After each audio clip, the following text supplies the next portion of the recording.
Hello and welcome to my channel. My name is Lynn and today I have a sublimation project for you.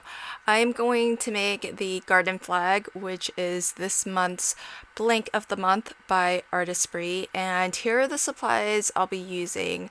I've got my heat resistant gloves, I have some protective paper and heat tape, and then specifically for my design I will be using the ADHESIVES Sublimation acrylic paints in purple, pink, blue, green, yellow, and I did also use the white. Then not shown, I am actually also going to use the pink ink pad, and the fancy tool I'll be using to paint with is a small handful of cotton swabs. So here's the garden flag, and what I will do is I'm actually gonna get some. I'm using sort of a lightweight cardstock instead of copy paper, and part of the reason for that is because sometimes paint, I feel like, can really saturate your copy paper more than I would want, especially since I think I'm gonna end up having to layer a lot of color. So I wanted a paper that could hold up to that. And I've got my little tray here, and at some point I will clean this out, but I just keep on using the same tray, and I have mixed in some colors where I've got some of my green and yellow. And I did actually practice this a couple of times just to get an idea for what kind of look I liked. And I am just doing some swipes. These are gonna be flower stems. And then I've got this small, I don't know how many Q-tips it is, maybe about a dozen or so. And I just took my hair tie and you could use a rubber band as well. And I just tied it around the center so that I can just use this as one tool to paint with. I've got the various different colors here. So I've got purples and blues, and I've got pinks as well. And one end of my Q-tips here, I am going to use for more the purplish, bluish flowers. And then on the other end, I'm using more of the pinks. But I end up actually sort of cross-contaminating between the two a little bit because I want the colors to mix a little bit, and that way there's more depth, there's a little bit more interest. But because I'm doing an entire row of these flowers, I want a little bit of color variation so that you can actually distinguish the different flowers in the areas where they overlap a little bit. So that's what I'm using the pink for, is to just have a color that's going to be a little bit different. But I am putting a little bit of the pink into the purple flowers. Now, these were originally I was thinking these would be hydrangeas, but hydrangeas are more snowball shaped. Although I have a hydrangea plant that has cone-shaped flowers, but those flowers are white, and that's probably specific to that particular species of plant. So I don't know what these are. Maybe these are lavender plants, who knows? But I actually learned this technique on a live stream from a crafty friend of mine. She's Mommy Guide Inc. here on YouTube, and she live streamed every day in the month of August, and she had different crafters who were guesting with her on certain days.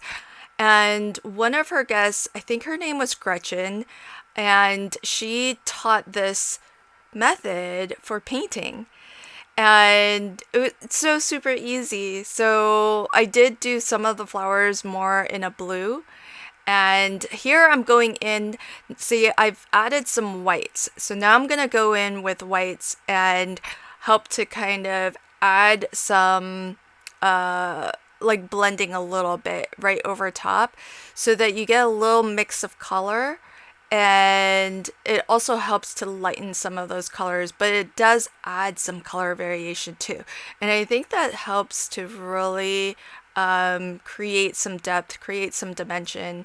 And occasionally, as I did a moment ago, I'll flip to the other end of the Q-tip, add a little purple into the pink plants, add a little bit of pink into the purple plants, just to give it some variation, give it some extra color. And it's so fast to do this. I actually, as I mentioned, I did practice this about 2 or 3 times just to see, what I liked. And and it was really fast to do these. And this is just paper at this point. So don't worry about if you don't love your first one. Just cut yourself another piece of paper and quickly paint up another version and see if you like that better. The first ones that I started, I actually drew in some leaves, and I ended up not really liking having the leaves. So that was the difference between my first couple of attempts and then this one that I ultimately went with. Now on my garden flag, I want to put some lettering. So I just found a font on Cricut Design Space, and it says "My Garden." And well, what's funny is that I don't have much of a green thumb, so so I don't really have much of a garden. We're actually in the process of sort of renovating our backyard, and actually we'd like to have some landscapers come in and put some plants in that would be easy for us to maintain, because neither my husband nor I are very good at keeping things alive. So it's got to be something that's got strong survival instincts. So what I've done is I cut myself a stencil using my Cricut. And what's nice about stencils is that for sublimation purposes, you do need to ink on your design in a mirrored fashion. And so with the stencil, you just flip to the back of the stencil. And so you don't if you forgot to mirror your cut or your design when you cut it with your Cricut, don't worry, because you can always flip to the back of the stencil. And there were some letters like the A and the D and the E that have like a portion in the center of the letter that was completely cut out essentially. What I did was I just put a little bit of removable tape. Actually, this isn't removable. This is just a dotty tape runner. And so because it's a dry adhesive tape, I knew that it would be strong enough to hold it down as I'm stenciling through the letters, but that I could still remove it later. But if you wanted, you could use maybe a bit of a removable tape and just tape those right back in place. That way you can stencil through the openings and your letters are still going to be legible. So this is something that I decided to add a little bit last minute. I didn't plan for the lettering and the stenciling initially, so that's why I didn't have this ink pad and the brush that I'm using in my list of supplies, or my shot of supplies at the very beginning. But this is really quick to do. I'm just looking to get a nice even ink blending through here. And once I peel back my stencil, you can see the lettering is nice and sharp, which is really nice. And so all I need to do now is to just peel up, those inside portions of the letters that were temporarily taped down. So once those are up, Now this is ready to add to my project. I'm actually going to trim this down though because I want to make it easier to center this. So I'm eyeballing it, but I'm trying to kind of get an even border all the way around so there's not too much excess cardstock. And that way when I go to position this onto the garden flag, then it's a little bit easier for me to center this. Now, I'm not sure whether the ink is enough to bleed through to the back, so I'm going to put a sheet of protective paper in between. And this is going to be really important, especially if the ink does bleed through and if you want to actually do a double-sided design, because you could sublimate both sides of this garden flag and have different designs on them, or you can, have the same design front and back, up to you.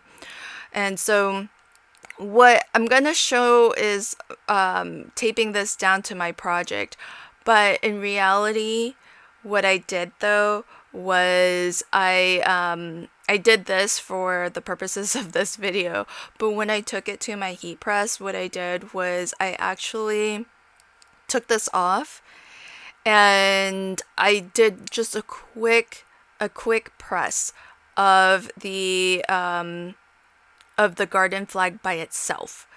And that way you kind of remove any moisture that's on the flag, you iron it out so there aren't any wrinkles. And I also made sure to roll a lint roller across it to remove any dust, or I do have pets, I do have puppies, and so occasionally a stray fur might make its way onto a project. So I did all of those things. And then I put my protective paper on top. Now you do want to do a little bit of a peak test, and once it's cooled, you can peel off your design, and here's what it looks like. Look how bright and vibrant these colors are. Really, really fabulous. I really like how the flowers turned out. They turned out really well. There's one side that got a little bit blurred. I don't think it was taped down very well on the right side there, but otherwise the flowers are so pretty. I like the variation in colors. The lettering came out really nice as well. So I'm really excited. This is gonna make for a really lovely gift to give out to somebody in my family who actually is a gardener, because that's not me. I really enjoyed making this project today. I hope you enjoyed my video, and until next time, happy crafting and have a fabulous day. Thank you. Bye.